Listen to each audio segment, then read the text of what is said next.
आज तो मन करता है बस आपसे ही बातें करूं। ऐसे निकल जाओ बोली के, और जो घुसा हुआ है मेलोडी की के अंदर निकल जाओ, उसके बाहर से बहन के लौड़े।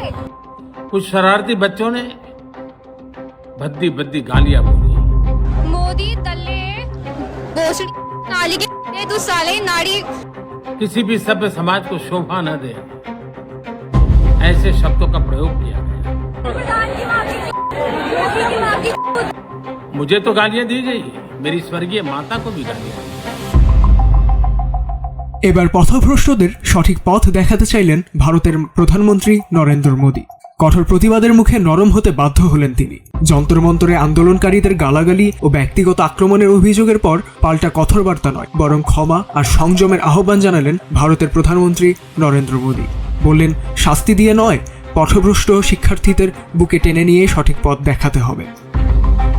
শুক্রবার রাতে এক ভিডিও বার্তায় আন্দোলনকারীদের উদ্দেশ্যে এমন আহ্বান জানান নরেন্দ্র মোদী। ভিডিওর ক্যাপশনে তিনি লেখেন, গালাগালি কখনো কোনো সমস্যার সমাধান করে না। আসুন পথভ্রষ্টদের সঠিক পথ দেখাই। আসুন আমরা একসঙ্গে কাজ করি। আসুন আমরা ভারতের জন্য কাজ করি। न जाने कितना भद्दा स्वरूप, लेकिन मैं आज बात करना चाहता हूं कि बचपन में गलतियां होती हैं। ভিডিওতে মোদী দাবি করেন, দিল্লির যন্তর মন্তরে চলমান আন্দোলনের সময় তাকে অশ্লীল ভাষায় আক্রমণ করা হয়েছে। শুধু তাই নয়, তার মাকেও কটূক্তির শিকার হতে হয়েছে। তার ভাষায় এমন কিছু শব্দ ব্যবহার করা হয়েছে যা সমাজের জন্য অত্যন্ত অশোভন এবং বিশ্বের মানুষও সেই দৃশ্য দেখেছে। और बचपन में गलतियों से सुधरने का अवसर भी होता है, और यही तो बचपना है। তিনি বলেন, ছোটবেলায় ভুল হতেই পারে, কিন্তু সেই ভুল বুঝে সংশোধন করাই সবচেয়ে বড় শিক্ষা। তরুণদের প্রতি ক্ষোভ নয়, তাদের ভুল থেকে ফিরে আসার সুযোগ দেওয়ার আহ্বান জানান তিনি। সংস্কৃতির অবক্ষয় নিয়ে উদ্বেগ প্রকাশ করে মোদী বলেন, সমাজের দায়িত্ব এসব তরুণ তরুণীকে ঠেলে দেওয়া নয়, বরং আপন করে সঠিক পথ দেখানো।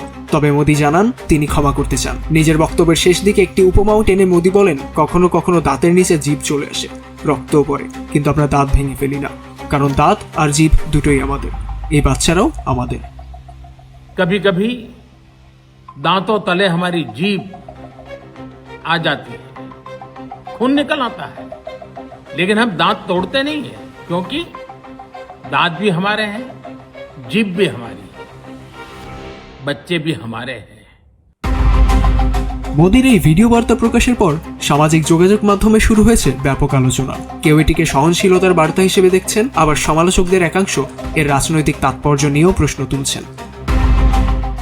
ওমর ফারুক সাজ্জাদ, বাংলা টিভি।